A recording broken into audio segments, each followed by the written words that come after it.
বান্দরবানে Kuki-Chin national front KNF এর সন্ত্রাস দমনে যৌথ বাহিনীর অভিযানে ৪৯ জনকে আটক করা হয়েছে।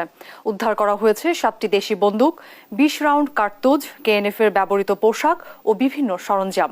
কেএনএফকে কঠোর হস্তে দমনের কথা জানিয়েছেন জেলা প্রশাসক। বান্দরবান থেকে সহকর্মী আবুল বাশার নয়নের প্রতিবেদন, জানাচ্ছেন আল নোমান। সোমবার বান্দরবানের রুমা উপজেলার বেথেলপাড়ায় অভিযান চালায় যৌথ বাহিনী। সেখান থেকে উদ্ধার করা হয় ৭টি দেশি বন্দুক, ২০ রাউন্ড গুলি, ল্যাপটপ, কেএনএফ সদস্যদের ব্যবহৃত পোশাক ও জুতা। এরপর পাড়ার ১১০ জনকে সেখানকার স্কুলে আনা হয়। সেখান থেকে আটক করা হয় ৪৯ জনকে, ছেড়ে দেয়া হয় বাকিদের। আটক ব্যক্তিদের মধ্যে ১৮ জন নারী ও ৩১ জন পুরুষ। সন্ধ্যার পর আটককৃতদের ৩টি বাসে করে বান্দরবান সদর থানায় আনা হয়।